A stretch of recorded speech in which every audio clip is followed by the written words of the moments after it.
না আমাদের সবাইকে খাওয়াতে হবে বলে নাকি? What is the reason? Come on. অবশেষে সমস্ত গুঞ্জনের অবসান ঘটিয়ে বিয়ের পিড়িতে বসলেন মিমি চক্রবর্তী।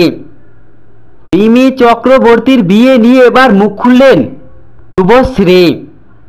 শুভশ্রী গণমাধ্যমের সামনে এসে মিমিকে উদ্দেশ্য করে একই বললেন। বিস্তারিত সম্পূর্ণ জানতে হলে ভিডিওটি না টেনে দেখতে থাকুন শেষ পর্যন্ত।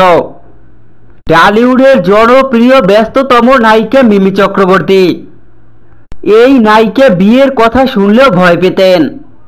মিমি সমস্ত ভক্তরাই ধরে নিয়েছিলেন মিমি আর বিয়ের পিড়িতে বসবেন না। তবে সকলের ধারণা ভুল প্রমাণ করে ভক্তদের চমকে দিলেন এই নায়িকা। অবশেষে সমস্ত ভক্তদের সুখবর দিয়ে বিয়েটা করলেন তিনি। বিয়েটা যেন চুপি সারে একা একাই সেরে ফেললেন এই নায়িকা। মিমি চক্রবর্তী তার বিয়েতে কাউকেই নিমন্ত্রণ করেননি। চুপি সারেই বিয়ের কাজ সেরেছেন তিনি। তাই তো এবার এই বিষয় নিয়ে কথা বললেন শুভশ্রী। এক গণমাধ্যমের সাংবাদিক শুভশ্রীকে জিজ্ঞেস করেন, মিমির বিয়েতে আপনাকে নিমন্ত্রণ করা হয়েছে কিনা। সাংবাদিকের সেই প্রশ্নের উত্তরে দেখা যায় মিমি চক্রবর্তীকে উদ্দেশ্য করে শুভশ্রী বলেন, নিমন্ত্রণ পাইনি আর সেখানে যাওয়ার তো কোনো প্রশ্নই আসে না।